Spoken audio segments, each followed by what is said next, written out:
and we also focus on another product we do is our luxury row homes. Yeah. We have Heritage Place, which we have 41 luxury row homes, and we're starting on 2 of the units that are going to be in the old historic Kraler Mansion. We're super excited about that. That's gonna be incredible. And that whole development is coming along. We're probably 3/4 through the development piece with build out and stuff, and we're after this year of 2025. Next year we'll really only have 3 buildings that are left to be constructed there, on the northwest kind of corner of the development. It is, yeah. So that's been a fun product to build because it's been Well, it was our first jump into multifamily, right?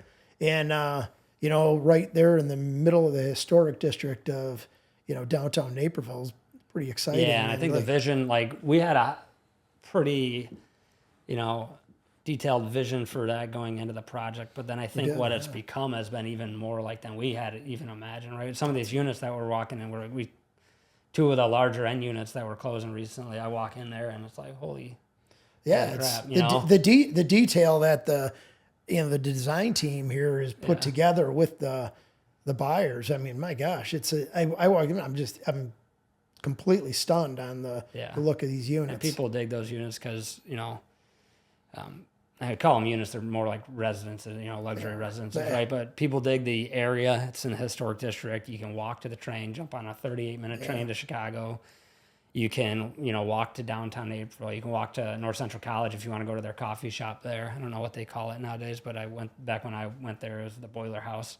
I think it's something different now.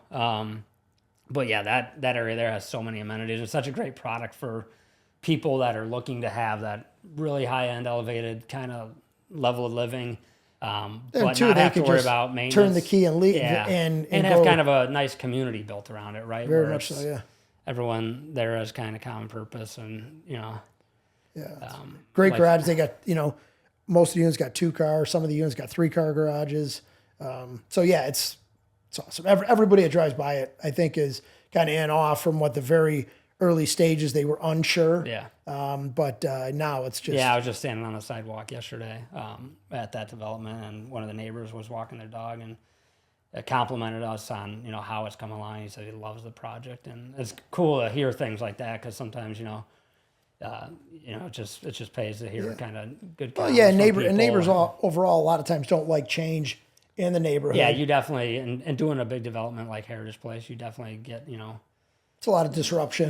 We're well past that now, and we're obviously in building 41 units and developing a whole community in the middle of an existing community. There's some disturbance and noise and stuff like that, and we're super excited because now getting to the point that we're at in the development, we're going to be landscaping that whole middle rose garden this fall here, and we're going to be finishing landscape on buildings 3 and 7.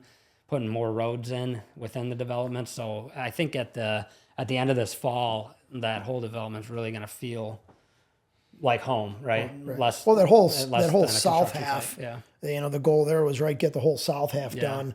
So all the buyers there. That's what we started on the south side, and moving our way to the north, and all the buyers there are going to have a kind of finished community, for their area.